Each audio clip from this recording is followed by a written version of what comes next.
Hey guys, today we're going to use the foot as a way of diagnosing the liver. And of course, my disclaimer here is that you're not really diagnosing a liver disease. You have to go to the doctor and have them do tests to figure that out. But this will give you some good clues on a potential problem with your liver. Okay? That being said, let's dive in. And these are just little indicators that can actually help you narrow things down. First thing we're going to talk about is the little red and brown dots. They can be larger and smaller. And you can also have like a little shininess to them. They're usually on the lower leg. That is poor circulation. And that is usually a liver problem. It could also be diabetes. It could be many other things, but you see this a lot when people have liver problems.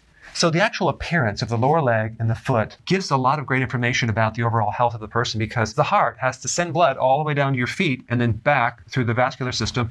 And usually if there's a liver problem or a heart problem, whatever, there's going to be a vascular problem. And you're going to see it in this part of your body a lot because of the poor circulation that's occurring.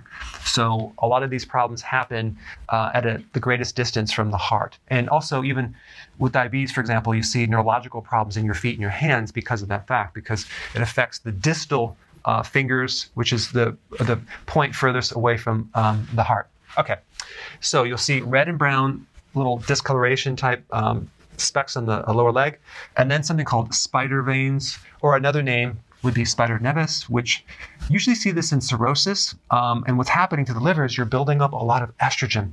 And too much estrogen can affect the vascular system. So you can see varicose veins and spider veins, and you can see them in the lower legs. Then we have cracked heels, okay? This is usually a vitamin B3 deficiency or an omega-3 fatty acid deficiency. Why? Because one of the functions of the liver is to make bile and help you absorb these fatty acids, not just omega-3 fatty acids, but vitamin A, which could be involved in the skin, vitamin E, which could be involved in the skin. Those are fat-soluble vitamins. But vitamin B3 also affects the skin. Other B vitamins also can affect the skin as well, just how they relate to the cofactor to help the enzymes work, especially with proteins. So B3 deficiency can create a problem. Another name for that would be pellagra. People with pellagra, which is a B3 deficiency, have a lot of skin issues.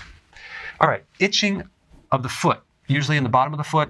That is a backup of fluids into the liver. It's a congested liver. It could be bile backing up, and you're getting a buildup of histamines, a congested liver, so you can have itching in the foot.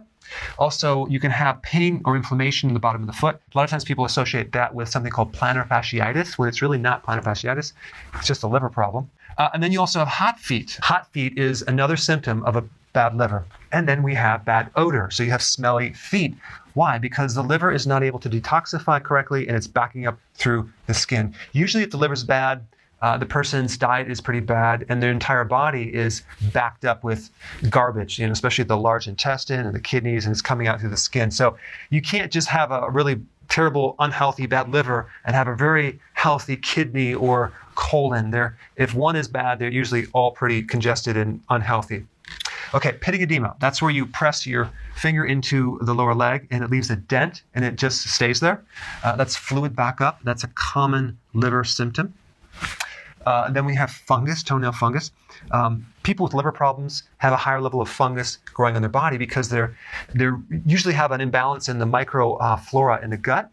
And that is going to relate to an overgrowth of fungus and yeast on the outside of the body. So that's why you see like dandruff and psoriasis, toenail fungus. And then the nail bed, and it could actually happen on the hands or the feet. The nail bed is going to be white. You're going to usually lose that little moon-shaped thing, luna, down here. So it's going to be white because of the poor circulation that's occurring on that nail bed. All right, so then the next question is, what really causes liver problems? A lot of things. One big one is the side effect from medications. Another one is a lot of sugar in the diet, especially high fructose corn syrup. Cooked foods. So if you're just having canned foods, which are pasteurized, and you're not having anything raw, that's eventually going to be very, very hard on the liver and the kidney. And also a lack of any vegetables. And if you're eating junk food combined with that, you have no enzymes to put in the body, no antioxidants from these vegetables. So that can be a problem. Excessive alcohol, that's a given. And then excessive protein. So if you're doing massive amounts of protein, it built up a lot of nitrogen waste. Over time, that can then overload the liver and the kidney and put a lot of stress on it. So if there is liver damage or kidney damage, you want to go a little lower on the protein, higher in the vegetables. Okay, so now what is a good diet for the liver? Now, if you're new to my channel, click the link down below. I will show you a combination of a healthy ketogenic diet intermittent fasting. Okay, so that's what I'm going to recommend. For those of you that are not new and you've been on my channel, if you watch a lot of videos, you already know this. You're on the program. You're already getting great success. So go ahead and put your comments down below so the new people can see that this step really does work. All right, thanks for watching.